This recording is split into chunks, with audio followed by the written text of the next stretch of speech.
Good Sunday afternoon here, relatively quickly, only about half hour after the game ends. But welcome to the Steelers game day postgame. So I'm Mason Pesky, your host. Today we're going to recap the Steelers' 16-10 victory over the Cincinnati Bengals. This afternoon, this was a very good game for the Steelers. Couple quick takeaways for the team, that's for sure.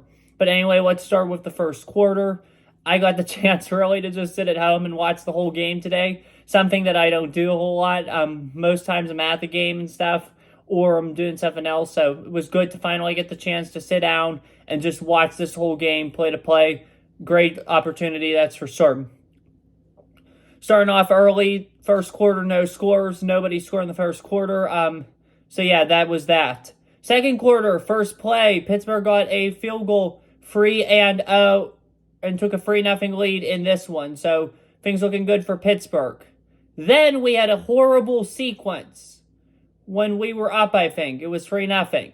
So Kenny throws the ball to Johnson.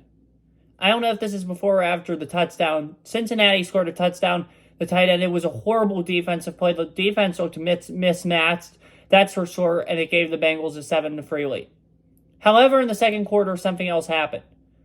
Kenny Pickett for a touchdown. Well, not a touchdown. Kenny Pickett for a pass to Deontay. Deontay had control of the ball and both feet down, but he dropped it in the end zone, like after the fact. So it was rolled an incomplete pass. Tomlin refused to challenge it, didn't challenge it. Very next play, we fumble the ball, and Deontay looked like a bum out there.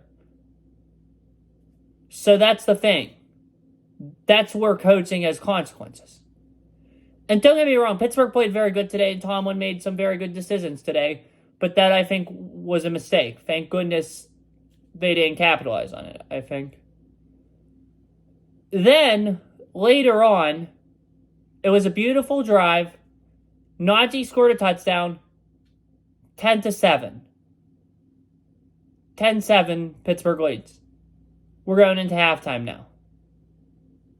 Second half, Pittsburgh gets 2 field goals. 16-7 now. And you know what also happens in the second half? For the first time since 2020, COVID, we had more than 400 yards in a single game. Woo! Give this team a round of applause for that. Never, as the offensive coordinator of this team, did Matt Canada have more than 400 yards in a game. Eddie Faulkner and Mike Sullivan did it in one game. Credit to them. And guess what else we did today? We outgained the Bengals. By a lot. It was like 430 to 175. So great job outgaining the Bengals, that's for sure. We'll get into more of that after. But anyway, Pittsburgh takes a 16-7 lead. Since he gets a nice play by Joe Mixon late, and then they're in field goal position, they make a field goal. It's 16-10 Steelers. McPherson, the kicker, kicks an onside kick. Recovered by George Pickens. That does it because of the clock. And boy, the second quarter clock people were not very good. We'll get into them later too. But anyway, that sealed the deal. The Steelers walked out of Cincinnati with a 16-10 win. This is huge for sure. Steelers have been free division opponents this year. Beat the Browns at home, beat the Ravens at home, beat the Bengals on the road in the openers. 3-1 in the division now. We still play Cincinnati one more time at home. And then we play Baltimore on the road. So those will definitely be some interesting games. That is for sure. So keep an eye on those 2 games for sure. But anyway, though, we have some more news coming up now. So here's just my thoughts on the game for today. And we also did get some... First off, I do want to share some good news. We also got some good news out of Houston today. Jacksonville Jaguars beat the Houston Texans 24-21. I'm sure a lot of you guys watched that after the Steelers game because CBS had put it on. It was 24-21.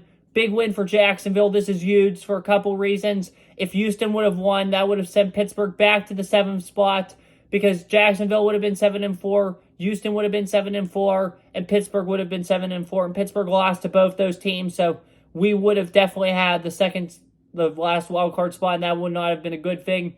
Houston lost. That loss dropped them out of the playoff picture. So now we got 8-3 Jacksonville and a 6-5 Texans team, which is out of it. So that's very good to know. I'm very appreciative of that. So yeah, that's all I have to say about that. Couple quick things. The fact that we had 400 rushing yards and we outgained an opponent in the first game since firing Canada is huge. That's significant improvement, and that shows how much better this team is and could be. So that's very important to think about as well. So hopefully the good things continue following that one. So hopefully the good vibes continue there for sure. Next up, I just want to say compliments to the rushing defense. The rushing defense looked phenomenal today. Joe Mixon didn't do anything. Defensive line, great game by them. I mean, truly, it was a great game for the defensive line, that's for sure. Now on to other stuff. Like I said, the second quarter clock. I don't know what the reason was behind those clock issues. It was relatively stupid. I saw Zach Taylor, the Bengals coach, wasn't a big fan of it. Tomlin didn't do much during the game. Tomlin didn't panic at all, and that's a good thing about him. That's one of the things I do like about Mike Tomlin a lot. He never panics. He's not one that panics. You might have said on the first drive when it was 4th and 2, new coordinators, same head coach. He didn't do that bad. I mean, the fact that he doesn't panic is amazing, and that's something that Steeler fans really need to look at because that's key, having a coach that doesn't panic in situations like that where the clock's not good and nerves are easy to kick up. So credit to Mike Tomlin there. Kudos to him. Couple more quick things. Loved how we got Freiermuth more involved today, and we finally threw over the middle. This looked like a real offense again. You remember those good days in 2020, 2019, 2018, 2017 when we threw the ball over across the middle. I mean, think about it. The last time we had an OC that wanted to put the ball over the middle with their play calling and stuff, we were all in quarantine wearing masks, worried about if we would get COVID or not. So that's been forever ago. So good job. Credit there to